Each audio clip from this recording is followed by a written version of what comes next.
দেখুন, মুন্সিগঞ্জের লৌহজংয়ে পদ্মা সেতুর মাওয়া প্রান্তের উত্তর থানার সামনে টোল প্লাজার কাছে ব্রেকফেল করে ইমাদ পরিবহনের একটি বাস। এরপর সজোরে আঘাত করে সামনে থাকা ৫টি যানবাহনকে। এ সময় দুমড়ে মুচড়ে যায় বাসসহ প্রাইভেট কার। সংঘর্ষে আহত হয়েছে ১৫ জন। শুক্রবার বেলা ১১টার দিকে এ দুর্ঘটনা ঘটে। শ্রীনগর ফায়ার সার্ভিস স্টেশনের স্টেশন অফিসার দেওয়ান আজাদ হোসেন জানান, ইমাদ পরিবহনের বাসটি পদ্মা সেতুর মাওয়া টোল প্লাজার কাছে পৌঁছার পরেই ব্রেকফেল করে। এতে নিয়ন্ত্রণ হারিয়ে ইলিশ পরিবহনের বাস, গোসাইরহাট এক্সপ্রেস বাস, একটি প্রাইভেট কার ও একটি জিপ গাড়ির সঙ্গে সংঘর্ষ হয়। এ সময় বাস ও প্রাইভেট কারের ১৫ জন যাত্রী আহত হন।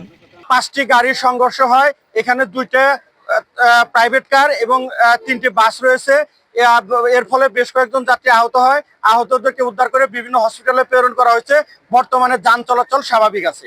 হাসারা হাইওয়ে পুলিশের ওসি আব্দুল কাদের জিলানী জানান, ঘটনার পরপরই দুর্ঘটনা কবলিত যানবাহনগুলোকে এক্সপ্রেসওয়ে থেকে সরিয়ে নেওয়া হয়েছে। যানবাহন চলাচল স্বাভাবিক রয়েছে। Ishrat Lubna, star news.